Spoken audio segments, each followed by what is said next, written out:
శ్రీమాత్రే నమః. శ్రీ గురుభ్యో నమః. జూన్ నెల ద్వాదశ రాశుల ఫలితాలు ఎలా ఉండబోతున్నాయి, ఎవరు ఏ రకమైనటువంటి పరిహారాలు చేసుకోవాలి, ఏ దేవత ఆరాధన చేయాలి అని ఒకసారి వివరించుకుందాం. తదుపరి మిథున రాశి.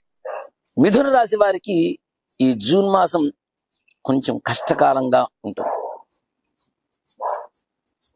మనస్తాపం, అనుకున్న పనులు ఆలస్యంగా వెళ్ళటం, కుటుంబంలో చిన్న చిన్న చికాకులు రావటం, భార్యాభర్తల మధ్య విభేదాలు రావటం, అలాగే పితృవర్గం వారికి ఎక్కువగా అనారోగ్య సూచనలు, మీకు కూడా చిన్న పని చేసినా ఎక్కువ అలసట పొందేటువంటి పరిస్థితులు ఏర్పడటం, అలాగే చికాకుతో మీరు మాట్లాడేటువంటి మాటలు ఏవైతే ఉంటాయో ఎదుటి వారిని బాధ పెట్టే విధంగా ఉంటాయి.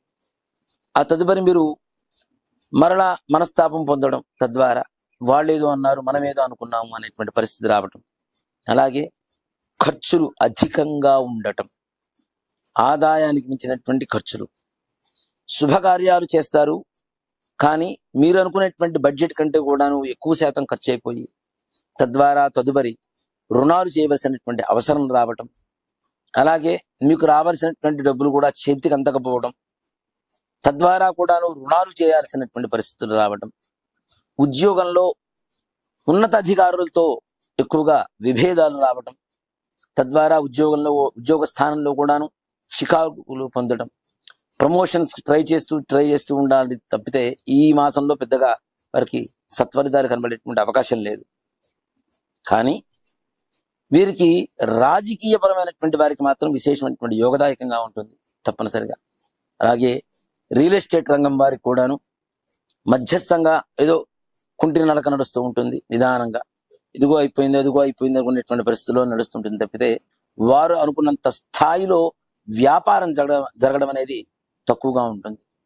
అలాగే ఇక వ్యాపారస్తులు వీరు కూడాను వ్యాపారపరమైనటువంటి చికాకులు, వ్యాపారపరమైనటువంటి ప్రభుత్వ అధికారుల చికాకులు కూడా పొందేటువంటి అవకాశాలు ఉన్నాయి తప్పనిసరిగా.